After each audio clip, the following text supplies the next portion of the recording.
welcome to another Angle podcast. We're here with Alex. Thank you so much for coming today. My pleasure. Cool. So have you travelled from far or? Clapham Junction, Overground, Shoreditch High Street. It's 35 minutes, job done. Yeah, Not easy. too bad. Yeah, amazing. So can you tell us a bit about your online PT stuff that you are doing? Yeah, sure. So my online personal training website is OYM Coaching, On Your Marks Coaching, and I provide nutritional support. I do all the math, so I try and simplify absolutely everything for all of my clients online. I think in the 10 years experience that I've had as a PT, people have tried to overcomplicate things, so I've just made it as convenient as possible. So weekly menu updates, 28 different recipes people can choose from. They can pick their way through the recipe per day and still stick to the same amount of calories and have autonomy over what their taste buds are saying and feeling each day. And then I do bespoke personal training plans as well with video tutorials, and then the clients can speak to me in a private WhatsApp through the app as well. So we've got a messaging service direct to me. So I'm constantly on my phone, sort of replying and supporting clients that way. And then we've got like an accountability tracker built into the app as well. So people will be able to update their progress and tell me how they're feeling, as well as log other sort of quantifiable data like measurements and photos and weight. So it's cool. It's great. It's fun. And obviously the digital age is upon us, so it's great. Yeah, that's very true. So you've got that, and then you also have clients that you speak to and train in person as well, because you have your own gym in Clapham, is that right? Yeah. So my studio is in SW11. It's actually directly opposite Clapham Junction Station. So it's literally a skip over a road, but I manage a team of 7 personal trainers who all run and manage their own limited companies by renting the space. OYM Studio, we deliver client sessions from your typical fat loss goals, muscle gain, Olympic lifting, and I specialise in pre and post natal support for mums returning to fitness, returning to exercise, trying to exercise the right to hold on to the integrity of personal training as much as possible, rather than throwing them in at the deep end and massaging that space that is often sort of sought after to just try and drop body fat as soon as they can. But that's my space. Oh, amazing. That's really interesting. So do you tailor the plans differently for someone that is postnatal as opposed to just a client, an average client? Yeah, completely. I think there is a huge wave of trainers, coaches, physiotherapists trying to gain a wider audience globally, but certainly in the UK, about the benefits of returning to exercise in appropriate manner for women that have either had a C-section or delivered a natural childbirth. Just to give you a little bit of context, in France, they are given all new mothers are given 12 physiotherapy sessions free on the state to help them recover, because they know that the stresses of the body goes through. Whereas back in the UK here, that's sort of, you've got your maternity leave, you get your 6-week sign off, which is a very average to poor check from your local GP before you're signed off to go back to what you were without, and you're left really in the deep end. And the physiotherapy world, and with the help of some coaches that I know, and we're just trying to raise awareness, but also deliver quality training to those people that are in need. Yeah, that's really interesting. And in terms of your start with fitness, where did that all begin? Was that something you've always been interested in, and then you decided to become a PT, a qualified PT? Where did it begin? Yeah, so this is going back 12 years now, and that's really aged me, I feel like. So I've been a personal trainer or in the fitness industry for about 12 years now. But when I was 16, I'm 6'7" now, but I was 6'4" at 17 years old, and I walked between 2 buildings, and the wind blew me over because I was stick thin and just got carried with the wind about 20 feet. And I remember being really embarrassed and frustrated and upset with myself on the rugby pitch because I didn't have any weight to me, and a coach literally threw me into the gym, fed me my first protein shake and made me do bicep curls for the first time. And just that sort of experience and investment that he showed me in and giving me time into sort of personally develop was something that I loved and then wanted to sort of replicate. So I went to university to to study physical education, because initially I thought I wanted to replicate exactly who he was and be a teacher, and then found actually with a little bit more investigation I wanted to help people in that context. So developed my skill set, chose some really cool electives through my university degree, and haven't really stopped learning throughout my time as a PT as well. Yeah, and so you're into your sports as well, rugby, and we were just talking now about rowing, which is something we have in common, but I'm sure I'm not quite as good as you, but that's really interesting. Yeah, so sport's always been something that I've enjoyed until I found out that there were people better than me. And then I tapered off from the sort of competitive nature. But I think as everybody goes through life, they stick to learning and growing in fields that they're interested in about, and mine has always been helping people. I gain a lot more satisfaction from sort of the nice little text message at the end of a person's transformation or first session with me. That sort of massages my ego far more than a gold medal might. Yeah.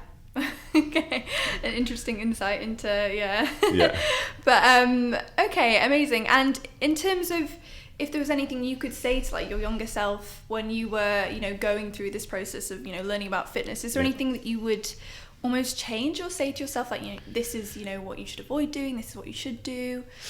I'm not entirely sure that there is. I try not to live my life with any regrets. However, I think it would have been there was a space I think that every man goes through. I mean, this is really broad. And again, this is just my opinion. So don't hammer me on this later. But I think that there is a time where men lose themselves in the gym, where they build a new persona because they've all of a sudden found themselves with more muscle mass and that attempt to lean out, and they get their ego massaged from the way that they look, etc., etc. So I think I would be to exercise a little bit more vulnerability and be a little bit more humble in your approach and what it is you're doing to yourself. I think inherently the male ego is counterproductive. Interesting. I would say, I think maybe females as well maybe experience that as well. I think certainly once you get like the gym bug, that's it, and it can be quite addictive. But and the thing is it's like that. I think in today's society, fitness and health is a little bit scarred with the aesthetic goal that everybody has. I think to be really truly fit and healthy, it's a balance of sort of personal, mental, career health, and so often people just want to go and get likes on an Instagram post, or to be respected because of the way that they look, or have the attention of people that are seen to have value because they have a lot of those things I just mentioned. And I think those that have sort of been in the fitness world pre-Instagram sort of can look back and reflect on that. I think it's very hard for new people in the industry to recognise or understand that, and they therefore I think will have a greater amount of growing up to do within the industry. And do you find that? Do you think that, I think Instagram is a great place, and it can be, but I think especially like within the fitness community, there is this aesthetic goal that a lot of people try and attain, but I don't know, do you think there are negative aspects in this community? You see someone and a lot of the time they don't really look quite the same. It is all angles and lighting and I think Instagram is a brilliant platform. I think it's fantastic, and I love social media for so many reasons, but I think a lot of people do need to be made aware of the villains that are out there, the charlatans, the people that are portraying themselves as a realistic figure or something that people should be trying to attain, and it's completely subjective. It's very hard to manage every single person's opinion of you when your audience is so vast. And I think it's down to the integrity of the how would you call it, the personal trainer, the person in charge of your profile, to exercise clear, descript understanding of what they're advertising. I think coaches, of which there are many that are brilliant, will be putting across facts and teaching people about the principles and methodology that doesn't steer people towards buying a product that they're being paid a commission to promote. Yeah, that's true. Yeah, I think we've certainly witnessed now like this, the era of like skinny teas, detox teas, and like people promoting like diets that are only 1,000 calories, 1,200 calories. Certainly even some men, and that isn't obviously sustainable for a male or female. Anyone here that's looking at this and just buying into a method that is basically putting into poverty calories, i.e. just cutting a huge chunk of your daily intake out, should just take a step back and actually have a little look at the principle of fat loss and look at something that is a little bit more manageable. And people, I think the culture is now, personally, if I can just take a little sidetrack from this, I think in Britain we're affected by the seasons a whole lot more than perhaps we are in the States or in Australia, where there is more sunshine throughout the year. And I think the culture here in the UK is to not worry, cover up, put on perhaps a little bit of unwanted body fat during the winter, and then try and crash diet into it. And that is unhealthy for many reasons. It's just going to put you into a perpetual cycle of perhaps a negative mental health space. But I think, there are coaches like myself and others that I know and follow and admire greatly that are educating people to have a little bit more respect for themselves and understand and grow their education about how to put themselves into a calorie deficit, which is the principle of fat loss, that is manageable and maintainable, but also in doing so making them have a healthier relationship with food and alcohol, because none of us are fun Nazis. We still go out on weekends, we still have fun, but yeah, I think education is something that all decent coaches that have a good level of integrity are keen on promoting. Yeah, definitely. And would you say there is like a key component to a diet, or I know obviously everyone's different, but is there something that you would say people should try and implement in order to achieve whether it's fat loss or just attain their desired body?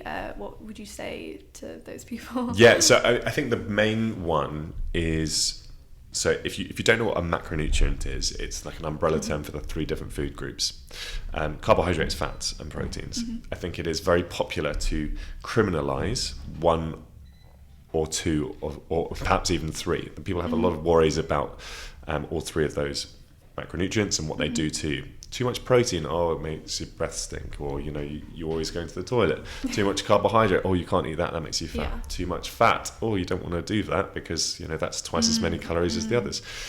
But the truth is, you've just got to balance it. You should never try, and in my opinion, and I think the opinion of many other dietitians and coaches in the UK, certainly, and I know globally, is to stop vilifying foods. Like, if you want to eat chocolate, great, fantastic. Have a bar of chocolate. If you know how many calories you need to consume to sustain your goal, your performance, and rest well, then build that into your daily diet.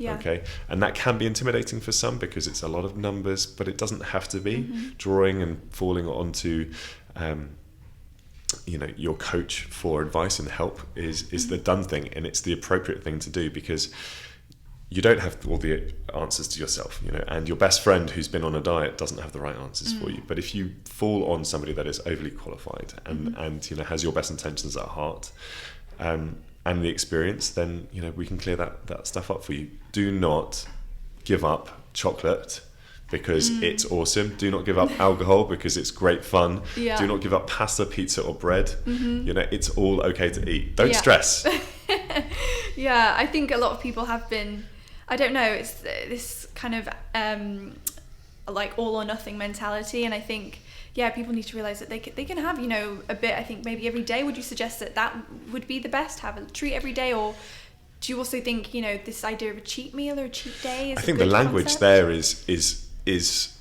history. I think having cheat or treats doesn't need to be part of our vocabulary.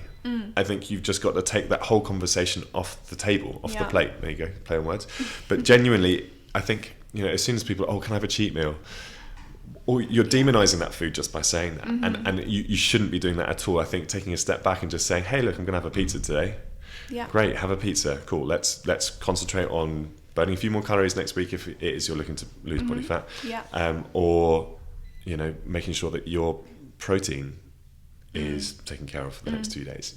People put themselves into a downward spiral sometimes when they've had a negative experience with food. Yeah. You know? Yeah. I'm guilty of doing it. I know others are. I know. I think, a lot of people are.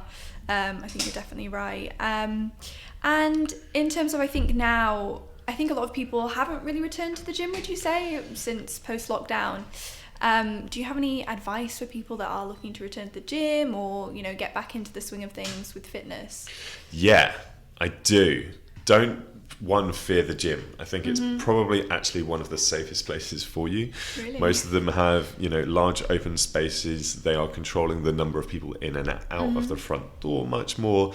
I know some gyms that you can book time slots, personal training studios. The other reason I say that it's a really safe space is that I don't know one single personal trainer, coach, or gym owner that doesn't think about their clients' health and safety from the word go. From the moment you walk into the gym to the moment you leave. If they're brilliant, if they're good, they are invested in your health and wellness. So they're not going to put you at any risk. So don't fear the gym for reasons of COVID-19. Go there to learn, expand your knowledge. Go there with a growth mindset. Be ready to be humbled. Don't go in there thinking that you were the athlete that you once were, or if you are going in there as a complete novice, please don't be fearful. Everybody started from somewhere, and you can be vulnerable. In fact, I implore you to be vulnerable. Go and ask the questions to help you expand your own knowledge, because coaches are qualified in that help. They're there to aid you. So, health and fitness, gyms, fitness centers, go, ask questions, expand your knowledge, and enjoy it. Endorphins are a real thing, and people forget that. That's true. That's very true.